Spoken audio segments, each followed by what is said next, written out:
قوم لوط جنہوں نے ایسی برائی کو ایجاد کیا جو ان سے پہلے دنیا میں کسی قوم نے نہ کیا تھا،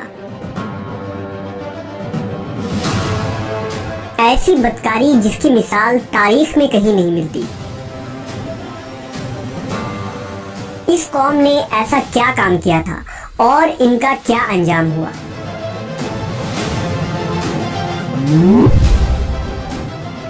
حضرت لوط علیہ السلام اللہ کے ایک برگزیدہ نبی تھے۔ آپ کے والد کا نام ہاران تھا جو تاریخ کے بیٹے تھے۔ آپ کی پیدائش عراق کے قدیم شہر ار میں ہوئی تھی۔ اس شہر میں ابراہیم علیہ السلام کا مسکن تھا۔ دراصل لوط علیہ السلام کے والد ہاران حضرت ابراہیم کے سگے بھائی تھے، یعنی حضرت لوط علیہ السلام حضرت ابراہیم کے بھتیجے تھے۔ چونکہ حضرت لوط علیہ السلام کے والد ان کے بچپن میں ہی انتقال کر چکے تھے، لہذا حضرت لوط کو حضرت ابراہیم نے بیٹا بنا کر پالا تھا۔ آپ حضرت ابراہیم پر سب سے پہلے ایمان لانے والوں میں شامل ہیں۔ آپ حضرت ابراہیم کے زمانے میں اہل سدوم کی رہنمائی کے لیے نبوت کے منصب پر فائز ہوئے۔ حضرت لوط کے بہت سارے معجزات ہیں۔ آپ جس وقت بارش کے لیے دعا کرتے تھے تو آسمان بادلوں سے بھر جاتا اور خوب بارش ہوتی تھی۔ حضرت لوط جس پتھر پر سر رکھ کر سوتے، اس پتھر پر آپ کے سر مبارک کا نشان بن جاتا تھا۔ سدوم وہ علاقہ تھا جہاں لوط علیہ السلام مبعوث فرمائے گئے۔ سدوم کے آس پاس 5 نہایت ہی خوبصورت شہر آباد تھے، جن میں سے ہر ایک کی آبادی 1 لاکھ نفوس سے زیادہ ہی تھی۔ یہ علاقے نہایت ہی سرسبز و شاداب اور قدرت کی فیاضی کا حسین شاہکار تھا۔ یہاں باغات کی کثرت تھی، لہلہاتی کھیتیاں یہاں کی ضروریات سے کہیں زیادہ تھی۔ اردن، شام اور اسرائیل کے درمیان بسا ہوا یہ علاقہ نہایت ہی زرخیز تھا۔ وہاں طرح طرح کے اناج، پھل، میوے بکثرت پیدا ہوتے تھے، اور یہی وجہ تھی کہ آس پاس کے بستیوں کے لوگ بھی اپنی معاشی اور غذائی ضرورت کے لیے ان بستیوں کی طرف آتے تھے۔ مگر یہ بات اہل سدوم کے لوگوں کو بالکل بھی پسند نہ تھی۔ ان کے خیال میں ان کی بستیوں میں پیدا ہونے والے پھلوں، اناجوں اور سبزیوں پر صرف ان کا ہی حق تھا۔ وہ نہیں چاہتے تھے کہ دوسری بستیوں کے لوگ ان کے علاقے میں آئیں۔ ایک دن سدوم کے لوگ اس بات پر غور و فکر کر رہے تھے کہ باہر سے آنے والے لوگوں کو یہاں آنے سے آخر کیسے روکا جائے، کہ ابلیس ایک بزرگ کی شکل میں ان کے محفل میں آیا اور کہا، اگر تم ان سے پیچھا چھڑانا چاہتے ہو تو میرے کہنے پر عمل کرو۔ اس اجنبی بزرگ کی بات لوگوں نے بہت توجہ سے سنی۔ ابلیس نے کہا، میں کل بتاؤں گا۔ دوسرے دن ابلیس ایک خوبصورت جوان لڑکے کی بھیس میں آیا اور انہیں اپنی عورتوں کے بجائے مردوں کے ساتھ فعل بد کرنا سکھایا۔ ابلیس نے کہا کہ اگر تم ان بستیوں کے لوگوں سے نجات چاہتے ہو جو تمہاری بستی میں آ جاتے ہیں تو ایسا کرو کہ جب بھی کوئی شخص تمہارے علاقے میں آئے تو تم لوگ زبردستی اس کے ساتھ اپنی خواہش پوری کرو۔ اس طرح یہ لوگ اس بستی میں آنا چھوڑ دیں گے۔ اپنی نفسانی خواہشات کے لیے مردوں سے بدفعلی اس قوم کا دستور بن گیا تھا۔ یہاں بے حیائی عام ہو گئی تھی۔ حکمراں، سردار، رؤسا، ہر طبقے میں گھر گھر یہ عمل پھیل گئی تھی۔ بھری محفل میں یہ لوگ اس فحاشی کے کام کو کر کے خوش ہوتے تھے۔ کوئی بھی محفل اس کام کے بغیر ادھوری سمجھی جاتی تھی۔ خاص کر مسافروں میں سے کوئی خوبصورت لڑکا ہوتا تو یہ لوگ اسے اپنا شکار بنا لیتے۔ تلمود میں لکھا ہے کہ اہل سدوم اپنی روزمرہ کی زندگی میں سخت ظالم، دھوکے باز اور بد معاملہ تھے۔ کوئی مسافر ان کے علاقے سے بخیریت نہ گزر سکتا تھا۔ کوئی غریب ان کی بستیوں سے روٹی کا ایک ٹکڑا نہ پا سکتا تھا۔ بارہا ایسا ہوتا تھا کہ باہر کا آدمی ان کے علاقے میں پہنچ کر فاقوں سے مر جاتا اور یہ اس کے کپڑے اتار کر اس کی لاش کو برہنہ دفن کر دیتے۔ اپنی وادی کو انہوں نے ایک باغ بنا رکھا تھا جس کا سلسلہ میلوں تک پھیلا ہوا تھا۔ اس باغ میں وہ انتہائی بے حیائی کے ساتھ اعلانیہ بدکاریاں کرتے تھے۔ حضرت لوط علیہ السلام نے انہیں توحید کی دعوت دی اور بدکاری کے اس گھنونے عمل سے توبہ کرنے کا حکم دیا۔ حضرت لوط نے کہا، تم بے حیائی کیوں کرتے ہو؟ کیا تم عورتوں کو چھوڑ کر لذت حاصل کرنے کے لیے مرد کی طرف مائل ہوتے ہو؟ حقیقت یہ ہے کہ تم احمق لوگ ہو۔ حضرت لوط اہل سدوم کو دن رات واعظ و نصیحت کیا کرتے، لیکن قوم پر اس کا کوئی اثر نہ ہوا، بلکہ وہ بہت فخریہ انداز میں یہ کام کرتے تھے۔ انہیں حضرت لوط کا سمجھانا بھی برا لگتا تھا، لہٰذا انہوں نے صاف صاف کہہ دیا کہ اگر تم ہمیں اسی طرح برا کہتے رہے اور ہمارے کاموں میں مداخلت کرتے رہے تو ہم تمہیں اپنے شہر سے نکال دیں گے۔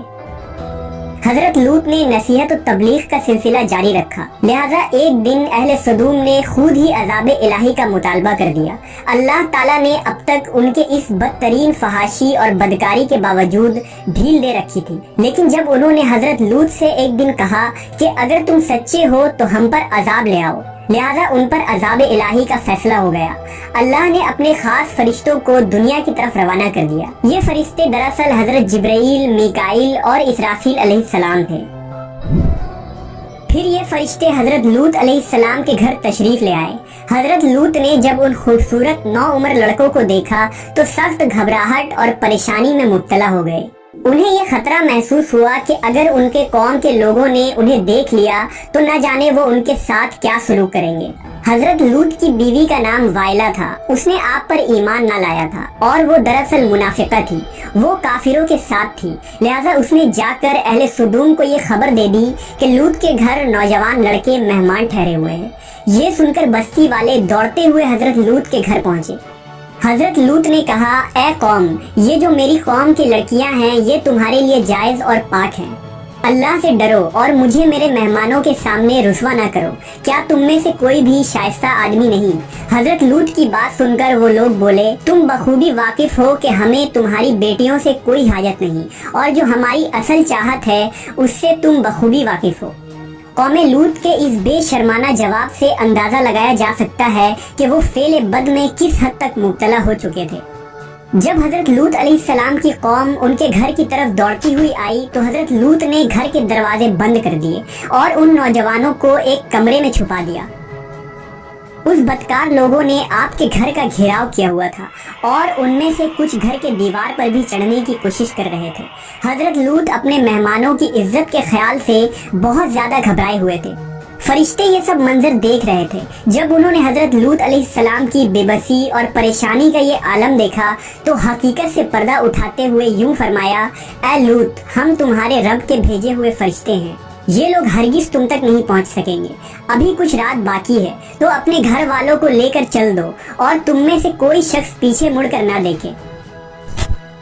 اہل سدوم حضرت لوط کے گھر کا دروازہ توڑنے پر بضد تھے، لہذا حضرت جبرائیل علیہ السلام نے گھر سے باہر نکل کر اپنے پر کا ایک کونا انہیں مارا، جس سے ان سب کی آنکھوں کے ڈھیلے باہر نکل آئے اور بصارت زائل ہو گئی۔ یہ خاص عذاب ان لوگوں کو پہنچا جو حضرت لوط کے پاس بدنیتی سے آئے تھے۔ حضرت لوط علیہ السلام حقیقت حال جان کر مطمئن ہو گئے اور اپنے گھر والوں کے ساتھ رات ہی کو نکل کھڑے ہوئے۔ بیوی بھی ان کے ساتھ تھی، لیکن کچھ دور جا کر وہ واپس اپنے قوم کی طرف پلٹ گئی اور قوم کے ساتھ جہنم رسید ہو گئی۔ صبح کا آغاز ہوا تو اللہ کے حکم سے حضرت جبرائیل نے بستی کو اپنے پر سے اکھاڑ دیا اور پھر اپنے بازو پر رکھ کر آسمان پر چڑھ گئے، یہاں تک کہ آسمان والوں نے بستی کے کتے کے بھونکنے اور مرغوں کے بولنے کی آوازیں سنی۔ پھر اس بستی کو زمین پر دے مارا، جس کے بعد ان پر پتھروں کی بارش ہوئی۔ ہر پتھر پر مرنے والوں کا نام لکھا ہوا تھا۔ جب یہ پتھر ان کو لگتے تو سر پاش پاش ہو جاتے۔ صبح سویرے شروع ہونے والا یہ عذاب اشراق تک پوری بستی کو نیست و نابود کر چکا تھا۔ قوم لوط کی ان خوبصورت بستیوں کو اللہ نے ایک انتہائی بدبودار اور سیاہ جھیل میں تبدیل کر دیا، جس کے پانی سے رہتی دنیا تک کوئی فائدہ نہیں اٹھایا جا سکتا۔ سمندر کے اس خاص حصے میں کوئی جاندار، مچھلی، میڈک وغیرہ زندہ نہیں رہ سکتے، اس لیے اسے ڈیڈ سی یعنی بحر مردار کہا جاتا ہے، جو اسرائیل اور اردن کے درمیان واقع ہے۔ ماہرین آثار نے 10 سالوں کی تحقیق و جستجو کے بعد اس تباہ شدہ شہر کو دریافت کیا تھا۔ تحقیقات سے پتہ چلا تھا کہ اس شہر میں زندگی بالکل ختم ہو چکی ہے۔ اس شہر کے راستے اور کھنڈرات کو دیکھ کر آرکیولوجسٹ نے یہ اندازہ لگایا کہ جب یہ شہر تباہ ہوا تو اس وقت لوگ روزمرہ کے معمولات کے کاموں میں مشغول تھے اور یہاں زندگی اچانک ختم ہو گئی تھی۔ اہل سدوم جنہیں پتھر بنا دیا گیا تھا، ان کے بت ابھی تک بحر مردار کے پاس موجود ہیں، جو تا قیامت لوگوں کے لیے ایک عبرت ہے۔ آج یورپی ممالک میں انسانی آزادی کے نام پر اس بدکاری کی اجازت دی جاتی ہے اور اس فحش عمل کو فخر سمجھا جاتا ہے، مگر حقیقت یہ ہے کہ ہم جنس پرستی بالکل فطرت کے خلاف ہے، جس سے انسانی معاشرہ تباہ و برباد ہو جاتا ہے۔ روایتوں کے مطابق ایک مرتبہ حضرت سلیمان علیہ السلام نے شیطان سے پوچھا کہ اللہ کے نزدیک سب سے بدترین عمل کیا ہے؟ ابلیس بولا، جب مرد مرد سے بدفعلی کرے اور عورت عورت سے خواہش پوری کرے۔